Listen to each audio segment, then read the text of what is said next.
Ako po si Fatima, ang subli operator ng LCC Legazpi. Ito po ay nagamit ng 6 na araw na may total of 22 meters. Ito naman po ang printer head at hindi pa po ito napapalitan. Head clean.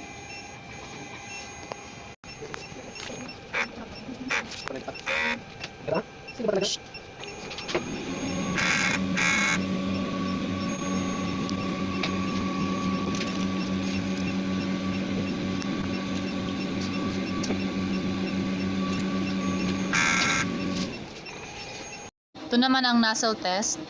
Ang ink system namin ay tama lang. Ang waste tank naman ay itinapon kanina. Mga used ink. At dito naman po ang mga unused ink. Dito naman po ang subli roll. Ito naman po ang aming ABR. Daily output monitoring. Wala naman kaming consumables withdrawal. Ito naman ang weekly physical inventory. At ito naman po ang weekly maintenance checklist. Thank you po.